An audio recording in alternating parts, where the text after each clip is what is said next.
গল্পটা একটা অদ্ভুত জায়গাকে নিয়ে, যেখানটায় কৃষক ভাই প্রতিদিন চলাফেরা করত। হঠাৎ করে একদিন যা ঘটল, কাঠ কেটে বাড়ি ফেরার পথে সে ওইখানে দাঁড়িয়ে পড়ে আওয়াজ টের পেয়ে কিছু। তারপর সে ওইখানে আর একা একা বসে না, আর মনে হচ্ছে এই জায়গাটা ভালো না বেশি। তারপর কৃষক ভাই ওখানে আর বেশিক্ষণ না দাঁড়িয়ে চলে যায় তার বাড়ির দিক। সে ওইখানে কিছু একটা মনে হয় দেখতে পেয়েছিল, ভাবতেছিল এখানে আরেকবার আসবে তাদের বন্ধু বান্ধবদের নিয়ে। তারপর ওখান থেকে খুব তাড়াতাড়ি পালিয়ে যায়, কারণ এই জায়গাটায় কিছু একটা রহস্য ছিল। জায়গাটা পুরো শুনশান, কেউ আসে না। কিন্তু কাটতে যাওয়ার পথে তাকে আসতে হয়। হঠাৎ করে উপর থেকে একটা ডাইনি নেমে আসতেছে। এই ডাইনিটার জায়গা মনে হয় এখানে, কিন্তু এই ডাইনিটা যদি কাউকে দেখতে পায় তাহলে কাউকে ছাড়ে না। কিন্তু কৃষক ভাই যদি আর একটু সময় থাকতো তাহলে এই ডাইনিটা মেরে ফেলতো, কিন্তু কৃষক ভাই জানে না যে এখানে ডাইনি থাকে। হঠাৎ করে কৃষক ভাই যখন চলে যায়, ডাইনিটা এখানে দাঁড়িয়ে থাকে। শূন্যে ভাসতে থাকে ডাইনিটা, খুবই ভয়ঙ্কর। তারপর ডাইনিটা যখন এখানে তাকে দেখতে পায়, সে আসতে না আসতে কৃষক ভাই তাড়াতাড়ির সাথে পালিয়ে যায়। কিন্তু কৃষক ভাইকে দেখতে পাওয়ার আগেই কৃষক ভাই চলে যায়। কৃষক ভাই বুঝতে পারে না এখানে ডাইনি বাস করে।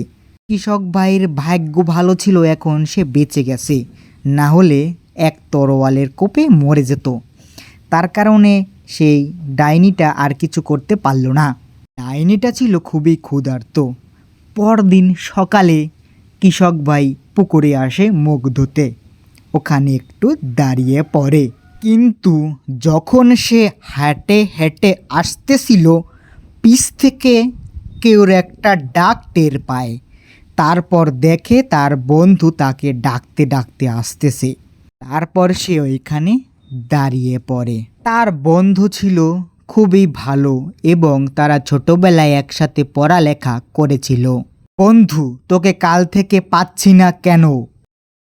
আরে বন্ধু বলিস না, কাটতে গিয়েছিলাম, আসার পথে দেরি হয়ে গেছে, কারণ ভয়ঙ্কর একটা জায়গায় ফেসে গেছিলাম তো বন্ধু।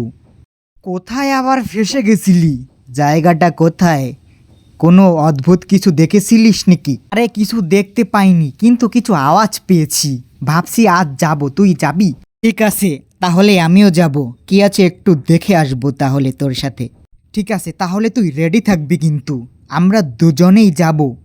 আচ্ছা, রেডি থাকবি। ভাবছিল কৃষক ভাইয়া তার বন্ধু দুজনে যাবে, কিন্তু থেমে থাকেনি এখানে গল্পটা। থেকে তাদের কাকা ডাকতেছিল। ধারে যখন আসলো তখন বুঝলো এ আমাদের সেই কাকা। কাকা দৌড়াতে দৌড়াতে এসে যা বলল সেটা তারা দুজনে প্রস্তুত ছিল না শোনার জন্য। কাকা আসলো। এই, তোরা কি করছিস? তোরা খবর জানিস কিছু? পুরের জঙ্গলটার ওখানের কিছু?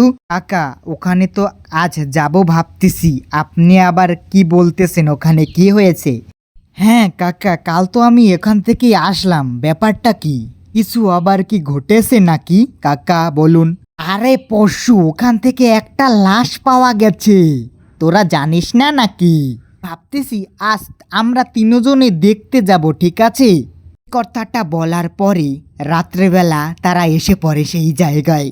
জায়গাটা ছিল শুনশান, তারপরও তারা তিনজনে ছিল ওই জায়গাটায়। খুবই ঠান্ডা হাওয়া বইতেছিল।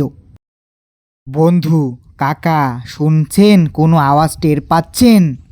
বাড়িটার ভেতর থেকে মনে হয় কিছু শব্দ পাচ্ছি, কিন্তু শব্দটা ঘরের ভিতর থেকে আসতেছিল না, আসতেছিল ঘরের ওপর থেকে।